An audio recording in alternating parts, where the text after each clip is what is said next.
नमस्कार बच्चों, एमए उत्तरार्ध प्रथम प्रश्न पत्र की इस कक्षा में आपका स्वागत है। आज हम आपकी पाठ्य पुस्तक कथा क्षितिज में संकलित कहानी यही सच है पर चर्चा करेंगे। लेखिका मनु भंडारी हैं।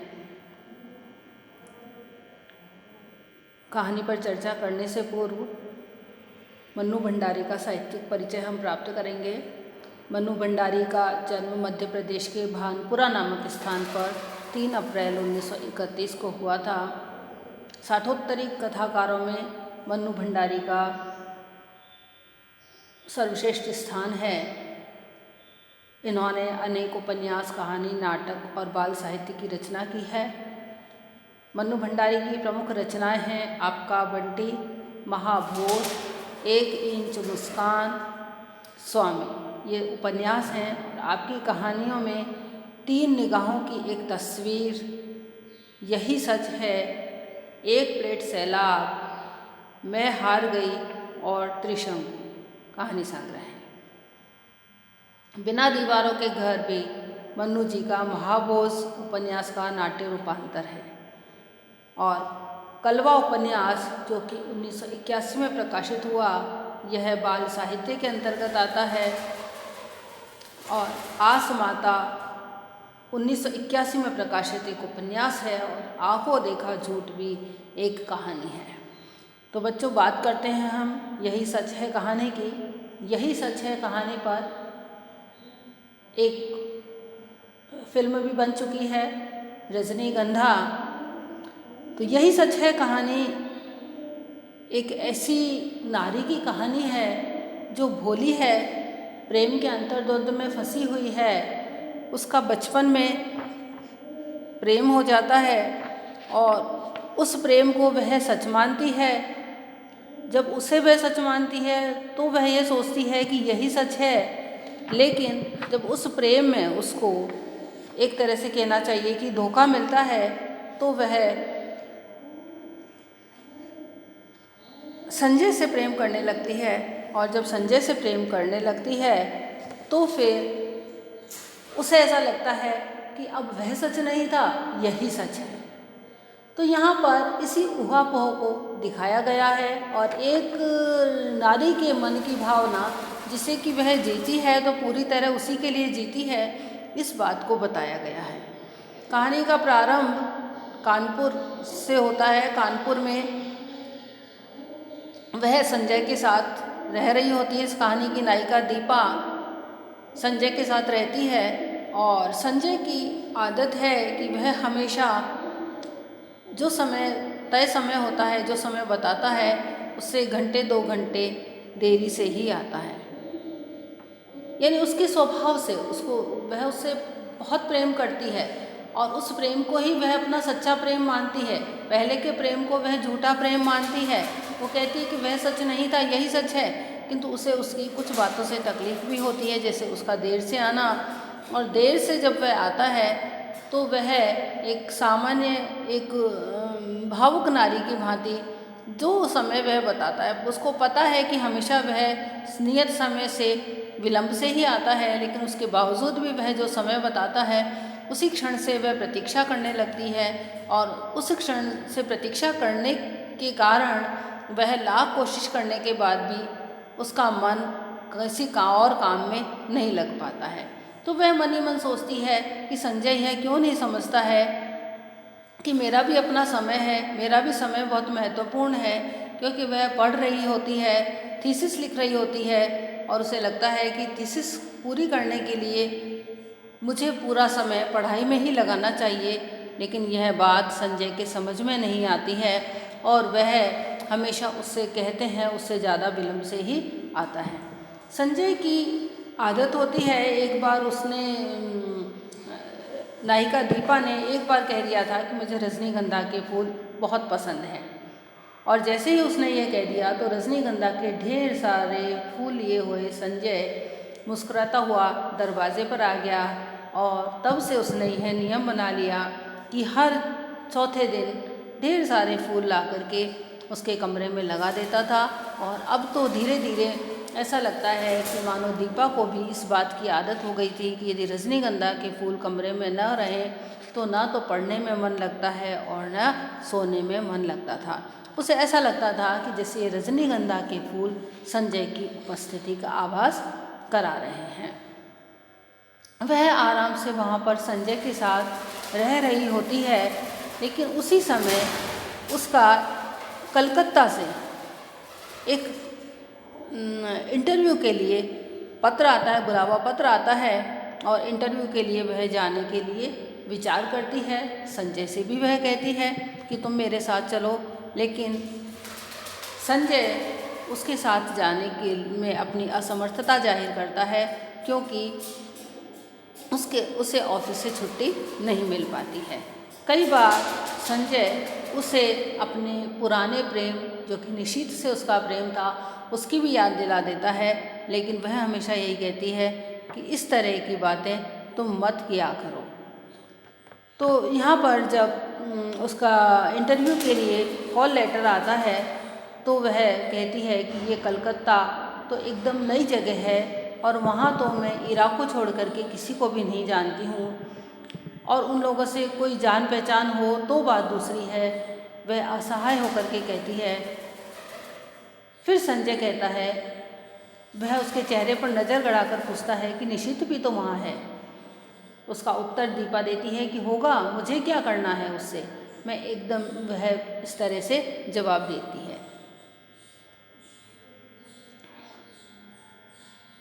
कानपुर में जब वह रह रही होती है, वह देखती है कि संजय का मन निशीथ को लेकर के कई बार शंका से भर उठता है, लेकिन वह उसे विश्वास दिलाने का पूरा प्रयास करती है कि वह निशीथ से नफरत करती है। केवल उसकी याद भर करके उसका मन घृणा से भर उठता है।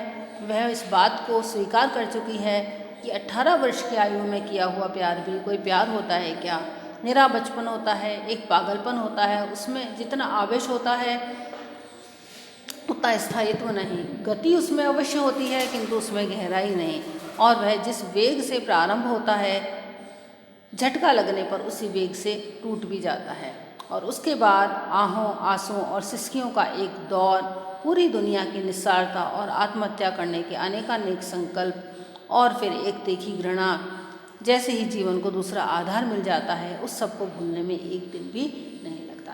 वो जो पहला प्यार होता है, उस पहले प्यार के बारे में दीपा अपनी राय बना लेती है कि वो पहला प्यार एक हवा के झोंके की तरह होता है, आ जाता है, चला जाता है, उसमें कोई स्थायित्व नहीं होता है, और जैसे ही कोई दूसरा सहारा मिल जाता है, वह उस प्रेम को एक क्षण में भुला देती है। और यही कारण है कि संजय को पाते ही वह निशीथ को भूल गई थी, और क्योंकि संजय ने उसके आंसुओं को हंसी में बदल दिया था। आहों की जगह उनके मन में किलकारियाँ गूंजने लगी थी, लेकिन फिर भी संजय कभी कभी निशीथ की बात को लेकर के अनावश्यक ही व्यग्र हो उठता है, और कुछ भी कहने पर ऊपर से दिखाने को खिलखिला अवश्य पड़ता है, लेकिन वह जानता है, वह पूरी तरह से आश्वस्त नहीं है कि कहीं ऐसा तो नहीं है कि अभी भी दीपा के मन में निशीथ के लिए कहीं कुछ हो। लेकिन संजय से जो प्रेम है, उसमें वह सपनों में नहीं जीती है, बल्कि वास्तविकता में जीती है। संजय से प्रेम करके उसे परिपक्वता मिल गई है, उस प्रेम को परिपक्वता मिल गई है, जिसके आधार पर वह अधिक गहरा और स्थायी हो गया है। इसीलिए वह इस प्रेम को ही सच्चा प्रेम मानती है। जब उसका कॉल लेटर आता है तो वह कलकत्ता पहुंच जाती है। कलकत्ता पहुंचने के बाद में उसे सबसे पहले अपनी सखी इरा मिल जाती है, क्योंकि इरा को उसने पहले ही मैसेज दे दिया था कि मैं इस दिन आने वाली हूँ, और इरा उसको मिल जाती है। इरा उसे उस जगह के बारे में भी बता देती है, उस जगह भी ले जाती है जहाँ पर कि उसका इंटरव्यू होना है, उस जगह के बारे में भी सब बता देती है। और इरा अपने घर पहुँचने के लिए उतावली होती है, और वह वहीं पर निशीथ उसे मिल जाता है, और अपना पता समझा करके और वह दूसरे दिन 9 बजे आने का वादा करके चला जाता है। पूरे 3 साल बाद निशित उसे अचानक उस शहर में मिला था और अगले दिन ही 9 बजे आने का वादा करके वह चला गया था। तो दीपा के मन में न चाहकर भी इससे सारा अतीत आंखों के सामने खुल जाता है और वह देखती है कि निशित बहुत दुबला हो गया है। ऐसा लगता है मानो मन में कहीं कोई गहरी पीड़ा छुपाए हुए है। कभी वह यह भी सोचती है कहीं मुझसे अलग होने का दुख तो नहीं साल रहा है, लेकिन यह एक मधुर सी कल्पना है, लेकिन तृप्तियुक्त आनंद देने वाली भी है। लेकिन फिर भी वह जानती है कि यह झूठ है। यदि ऐसा ही होता तो कौन उसे कहने गया था कि तुम इस संबंध को तोड़ दो, क्योंकि उसने अपनी इच्छा से ही यह संबंध तोड़ा था और उसे अपमानित करके उसे एक उपहास का पात्र बनाकर इस दुनिया के सामने छोड़ दिया था। लेकिन फिर भी उसने उस कॉफ़ी हाउस में निशित को पहचान लिया तो उसे मन ही मन लगता है कि जब मैं इतना कुछ 3 साल पहले सह चुकी थी तो मैंने ऐसा क्यों नहीं किया कि उसे पहचानने से इनकार कर दिया।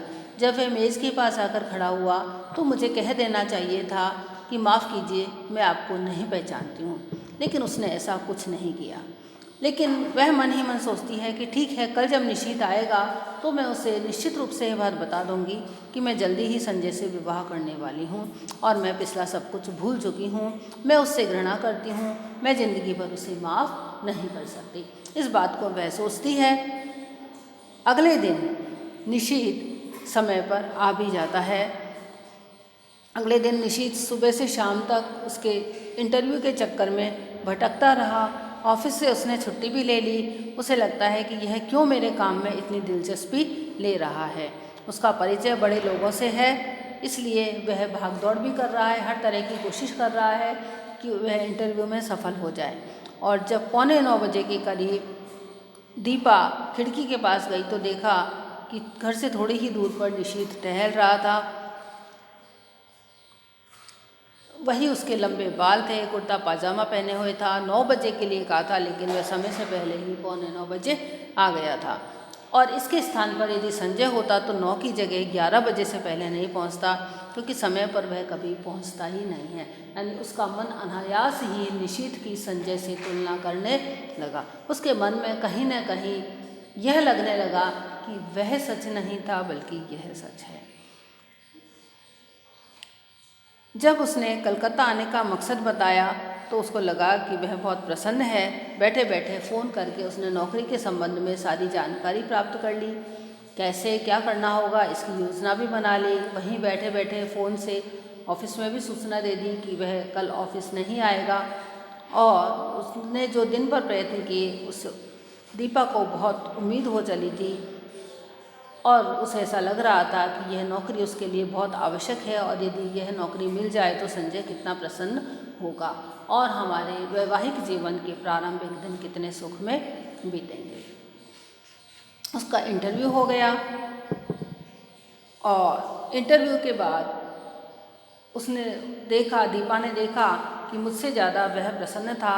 वह किसी का एहसान नहीं लेता है, लेकिन फिर भी दीपा की खातिर उसने न जाने कितने लोगों का एहसान लिया। उनसे कहा, क्यों उसे ऐसा लगा दीपा को कि कहीं ऐसा तो नहीं है कि वह चाहता है कि कलकत्ता आकर रहूं उसके साथ। उसके मन में एक अजीब सी सिहरन उठ पड़ी। वह सोचती है कि वह ऐसा क्यों चाहता है। ऐसा चाहना बहुत गलत है, बहुत अनुचित है। वो अपने मन को समझाती है कि कोई बात नहीं, शायद वह यह सब इसलिए कर रहा है क्योंकि वह उसके प्रति किए गए अन्याय का प्रतिकार इस बहाने करना चाहता है। वह हमेशा निशित काम की ही बात करता रहता है और काम की बात के अलावा उसने पहला वाक्य यह बोला कि आज तो इसी खुशी में पार्टी हो जाएगी, तुम्हारा इंटरव्यू हो गया। और वे दोनों पार्टी पर जाने के लिए तैयार होते हैं। इरा से भी कहा जाता है। इरा जो कि उसकी सहेली है इस प्रस्ताव का समर्थन तो करती है, लेकिन मुन्नू की तबीयत का बहाना लेकर के वह अपने को उनसे अलग कर लेती है। वह अकेले ही पार्टी में जाती है। अभी तक तो क्योंकि काम के बहाने से घूम रही थी, लेकिन अब वह मना नहीं कर पाती है। अंदर जाकर के जब तैयार होती है उसे अनायास याद आ जाता है कि निशीथ को नीला रंग बहुत पसंद है। वह नीले रंग की साड़ी पहनती है। सीढ़ियों पर निशीथ हल्की सी मुस्कुराहट के साथ उसके साथ चलता है तो वह कहता है, इस साड़ी में तुम बहुत सुंदर लग रही हो। जैसे ही वह ये सुनती है उसका चेहरा तमतमा जाता है, कनपटियाँ सुर्ख हो जाती हैं। और दीपा वास्तव में इस वाक्य के लिए तैयार नहीं थी। हमेशा जो चुप रहने वाला निशीथ है वह बोला भी तो यह बोला कि तुम इस साड़ी में बहुत सुंदर लग रही हो। और क्योंकि दीपा को ऐसी बातें सुनने की जरा भी आदत नहीं थी, संजय उससे प्रेम करता था किंतु वह कभी भी उसके कपड़ों पर ध्यान नहीं देता था, कभी भी इस तरह की बात नहीं करता था कि आज तुम बहुत सुंदर लग रही हो, आज तुमने यह रंग पहना है, इस रंग की साड़ी पहनी है, इसमें बहुत सुंदर लग रही हो। लेकिन इसके बाद भी दीपा उससे नाराज़ नहीं हो पाती है, बल्कि एक उसके मन में अजीब सी सिहरन पैदा हो जाती है, क्योंकि संजय के मुँह से ऐसा वाक्य सुनने के लिए उसका मन हमेशा से तरसता रहा। पिछले 2.5 साल से वो संजय के साथ रह रही थी, रोज़ ही शाम को घूमने जाती थी। कितनी ही बार उसने बन संवर करके बाहर संजय के साथ गई है, अच्छे कपड़े पहने हैं, किंतु कभी भी संजय के मुख से प्रशंसा का एक भी शब्द नहीं निकला। लेकिन निशीथ के मुख से जब यह सुनती है तो ऐसा लगता है कि मानो दीपा का मन रस से नहा जाता है। लेकिन वह ये सोचती है कि निशीथ ने ऐसा क्यों कहा। और फिर वह संजय से यह बात नहीं कह पाती है कि मुझे इस तरह से सुनना अच्छा लगता है, और इसीलिए संजय उसकी कभी भी इस तरह से प्रशंसा नहीं करता है। उसके पश्चात वह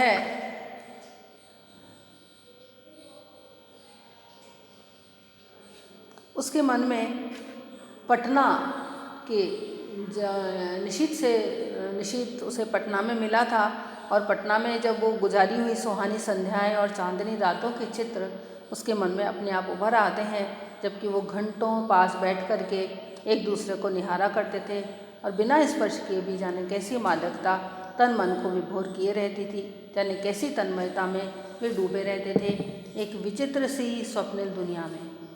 दीपा कुछ बोलना चाहती थी तो वह मेरे मुंह पर उंगली रख कर के कहता कि आत्मीयता का ये क्षण अंत ही रहने दो दीप। और आज भी निशीथ मौन है, एक दूसरे के निकट हैं।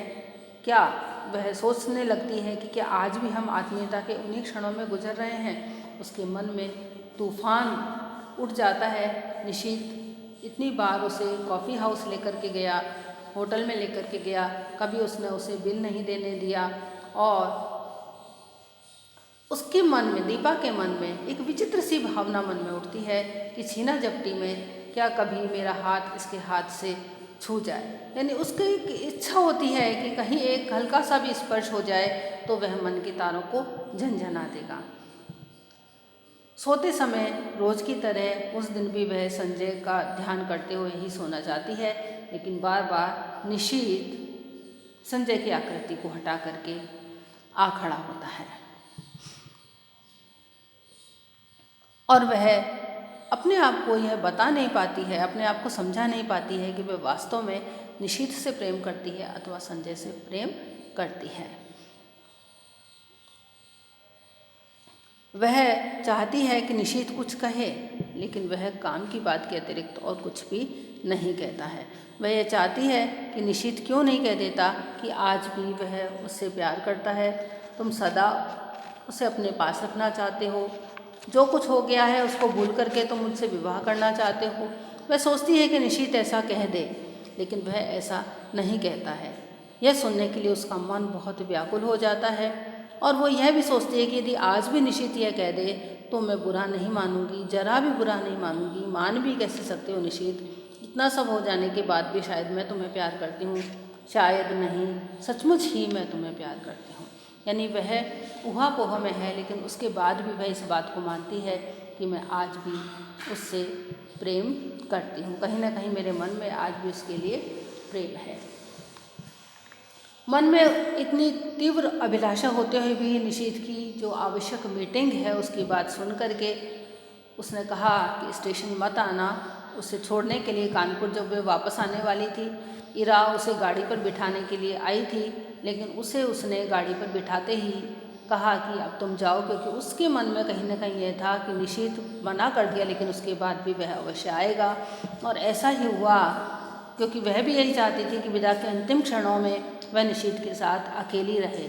मन में एक दबी सी आशा थी और ऐसा ही हुआ भी। अचानक ही जब गाड़ी चलने वाली थी उसके थोड़ी देर पहले ही निशीथ आ गया और उसे विदा करने के लिए गाड़ी एक हल्के से झटके के साथ आगे सरकने लगती है। गाड़ी के साथ में एक कदम आगे बढ़ाता है और निशीथ उसके हाथ पर धीरे से अपना हाथ रख देता है। उसका हाथ पर हाथ रखना उसका दीपा का रोम रोम सिहर उठता है और मन करता है कि वह चिल्ला जाए कि मैं सब समझ गई निशीथ, सब समझ गई। जो कुछ तुम इन 4 दिनों में नहीं कह पाए वह तुम्हारे इस क्षणिक स्पर्श ने कह दिया। विश्वास करो, यदि तुम मेरे हो तो मैं भी तुम्हारी हूँ, केवल तुम्हारी, एकमात्र तुम्हारी। यह बात सोच करके और वह कानपुर आ जाती है। कानपुर आकर के भी वह निशीथ के सपनों में ही खोई रहती है। उसे लगता है कि वही प्रेम सच था। वह सोचती है कि मैं सारी बात उसे समझा दूंगी। संजय जिस संबंध को टूटा हुआ जानकर मैं भूल चुकी थी, उसकी जड़ें हृदय की किन अतल गहराइयों में जमी हुई थी, इसका एहसास कलकत्ता में निशीथ से मिलकर के ही उसे होता है। और वह सोचती है कि जब मेरे सामने सब कुछ स्पष्ट हो गया तो वह संजय से भी कुछ नहीं छिपाएगी।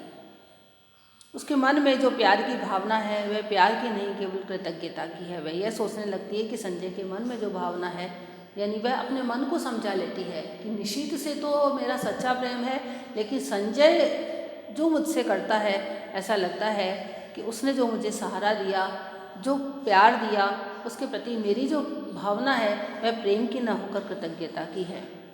वह सोचती है कि उसने उस समय सहारा दिया जब पिता और निशीथ को खोकर के वह चूर चूर हो चुकी थी, सारा संसार उसे वीरान नजर आने लगा था। उस समय उसने अपने स्नेहिल स्पर्श से उसे जिला दिया था। उसका मुरझाया मन हरा हो उठा, वह कृतकृत्य हो उठी और दीपा सोचती है कि मैं उसे प्यार समझने लगी, किंतु वह प्यार नहीं था, वह एक कृतज्ञता थी। प्यार को वह समझती है कि प्यार में जो बेसुध घड़ियाँ होती हैं, विभोर क्षण होते हैं, तन्मयता के पल होते हैं जहाँ शब्द चुक जाते हैं, ऐसा क्षण संजय और दीपा के जीवन में कभी भी नहीं आया। निशीथ के चले जाने के बाद में दीपा के जीवन में एक शून्यता आ गई थी, एक खोखलापन आ गया था। उसकी पूर्ति निश्चित रूप से संजय ने की थी और लेकिन अब वह यह मानती है कि वह एक पूरक ही था। गलती से उसने संजय को प्रियतम समझ लिया था, लेकिन आज वह अच्छी तरह से जान गई है कि पहला प्रेम ही सच्चा प्रेम होता है और बाद में किया हुआ प्रेम तो अपने को भूलने का, भरमाने का प्रयास मात्र होता है। और फिर वह जो इंटरव्यू देकर आई थी उसका परिणाम आने की और निशीथ का पत्र आने की प्रतीक्षा करती है। जब वह प्रतीक्षा कर रही होती है जैसे ही वह कानपुर पहुंचती है, कानपुर पहुंचते ही उसे संजय का पत्र मिलता है। संजय पत्र लिख करके गया था कि तुमने तो कलकत्ता जाकर कोई सूचना नहीं दी, आज ऑफिस के काम से कटक जा रहा हूँ, 5-6 दिन में लौट आऊँगा, तब तक तुम आ ही जाओगी। जानने को उत्सुक हूँ कि कलकत्ता में क्या हुआ। सबसे पहले वह कानपुर आते ही निशीथ को पत्र लिखती है। उसकी निशीथ की उपस्थिति में जो हिचक उसके होठ बंद किए हुए थे, दूर बहकर वह अपने आप ही टूट जाती है। वह सोचती है कि मैं स्पष्ट शब्दों में लिख देती हूँ, चाहे उसने कुछ नहीं कहा, किंतु फिर भी मैं सब कुछ समझ गई हूँ, मैं यह लिख देना चाहती हूँ। मैं उसकी इस हरकत से बहुत दुखी थी, बहुत नाराज़ थी, पर उसे देखते ही जैसे सारा क्रोध बह गया। वह सोचती है कि मैं यह लिख दूँ और वह पत्र लिखती है निशीथ को। लेकिन निशीथ को पत्र लिखने के बाद में दिन पर दिन बीतते जाते हैं, लेकिन निशीथ का कोई जवाब नहीं आता। बालकनी में खड़े होकर के वह प्रतीक्षा करती है। वह यह नहीं समझ पाती है कि मैंने जो निशीथ को पत्र लिखा था मैं उसकी प्रतीक्षा कर रही हूँ या संजय के आने की प्रतीक्षा कर रही हूँ, या शायद किसी की भी नहीं, क्योंकि वह जानती थी कि अभी दोनों में से कोई भी नहीं आएगा, क्योंकि संजय 5-6 दिन के लिए बाहर गया हुआ है और निशीथ ने पत्र का जवाब नहीं दिया। कुछ दिन बाद में मेहता साहब की बच्ची एक तार का लिफाफा लेकर के आती है और वह उसकी सहेली ईरा का तार था और वह लिख करके भेजती है कि नियुक्ति हो गई है, बधाई। इतनी बड़ी खुशखबरी पाकर भी पता नहीं क्यों वह खुश नहीं हो पाती है, क्योंकि उसे लगता है कि यह खबर सबसे पहले निशीथ के द्वारा मुझे मिलनी चाहिए थी। एकाएक मन में विचार आता है कि उसने स्वयं यह खबर क्यों नहीं भेजी। वह इसी ऊहापोह में रहती है। कुछ दिन बाद निशीथ का पत्र आता है। धड़कते दिल से वह उसे खोलती है। इतना छोटा सा पत्र था जिसमें लिखा था कि प्रिय दीपा, तुम अच्छी तरह पहुंच गई, यह जानकर प्रसन्नता हुई। तुम्हें अपनी नियुक्ति का तार तो मिल ही गया होगा। मैंने कल ही इराजी को फ़ोन करके सूचना दे दी थी और उन्होंने बताया था कि तार दे देंगी। ऑफिस की ओर से भी सूचना मिल जाएगी। इस सफलता के लिए मेरी ओर से हार्दिक बधाई स्वीकार करना। सच में बहुत खुश हूँ कि तुम्हें यह काम मिल गया। मेहनत सफल हो गई। शेष फिर। शुभेच्छु निशीथ। बस यह पत्र जैसे ही दीपा पढ़ती है, सारे शब्द आँखों के आगे से लुप्त हो जाते हैं। बस केवल एक शब्द आँख के सामने रह जाता है और वह शब्द होता है शेष फिर। अर्थात क्या उसके पास अभी भी लिखने के लिए कुछ शेष था? दीपा सोचती है जो कुछ शेष था उसने लिख क्यों नहीं दिया, और उसका मन इसी ऊहापोह में रहता है। वह समझ जाती है कि वह जो समझ रही थी वह एक गलती थी कि निशीथ आज भी उसे प्रेम करता है। उसके मन में भी उसके लिए वही भावना है जो कि पटना में थी। और वह मुड़ कर के जब दरवाजे की तरफ देखती है तो रजनीगंधा के ढेर सारे फूल लिए हुए मुस्कुराता सा संजय खड़ा होता है। एक क्षण संज्ञा शून्य होकर के वह उसकी ओर देखती है। ऐसा लगता है कि मानो वह पहचानने की कोशिश कर रही है कि इतने समय से वह यह सोच रही थी कि 4-5 दिन में तो मैं मानसिक रूप से तैयार होकर के संजय को सब कुछ बता दूंगी कि मेरा पहला प्यार ही वास्तविक प्रेम था। लेकिन अब जब उसकी जो उपेक्षा है, निशीथ की जो उपेक्षा है, वह देखती है कि इतने समय तक उसका पत्र नहीं आया। नियुक्ति की सूचना भी उसे निशीथ के द्वारा नहीं अपितु ईरा के द्वारा मिली, और जो पत्र आया उसमें भी उसने कुछ विशेष नहीं लिखा। इस सब को देख करके वह मान जाती है कि मेरे मन में जो उसके लिए है वह सही नहीं है। संजय आगे बढ़ता है तो लगता है दीपा की खोई हुई चेतना लौट आई है और विक्षिप्त सी होकर के वह उससे लिपट जाती है। संजय को एकदम ऐसा लगता है कि यह इसे क्या हो गया, और वह दीपा कहती है तुम कहाँ चले गए थे संजय? वह सोचता है कि क्या हुआ, क्या कलकत्ता में काम नहीं मिला, इस बात से तुम परेशान हो? लेकिन दीपा कहती है कि मारो भी गोली काम को, तुम इतने परेशान क्यों हो उसके लिए? बस वह संजय की बाहों में कसती चली जाती है। रजनीगंधा की महक धीरे धीरे दीपा के तन मन पर छा जाती है और तभी अपने भाल पर संजय के अधरों का स्पर्श महसूस करती है तो उसे लगता है कि यह स्पर्श, यह सुख, यह क्षण ही सत्य है। वह सब झूठ था, मिथ्या था, भ्रम था। तो यहाँ पर बच्चों ये बताया गया है कि एक भोली नारी, एक नारी जो प्रेम को सच्चा प्रेम मानती है, पटना में जो उसे प्रेम हुआ, पहला प्रेम हुआ, उसे वह सच्चा प्रेम मानती है। संजय के साथ उसे प्रेम हुआ, वह फिर उसे ही, यानी जिससे वह प्रेम करती है पूरी तरह उसे अपना मानने लगती है, पूरी तरह उस प्रेम को ही अपना मानती है और वह ये मानती है कि यही सच है। लेकिन जब वापस से वह कानपुर जाती है और कलकत्ता जाती है और कलकत्ता में निशीथ से मिलती है तो उसे कानपुर में संजय के साथ मिलना और उसका जो प्रेम है वह लगता है कि वह सच नहीं है, बल्कि जो मेरा पहला प्यार है निशीथ के साथ वही सच है। लेकिन जब निशीथ की उपेक्षा और निशीथ का व्यवहार देखती है तो उसे यह आभास हो जाता है कि नहीं, ये जो वास्तविक प्रेम है जो कि मैं संजय से करती हूँ, जो कि इस धरातल का प्रेम है, यही प्रेम सच है। तो बच्चों, यह इस कहानी का सार था। आशा है आपको यह कहानी अच्छी भी लगी होगी और समझ भी आ गई होगी। धन्यवाद।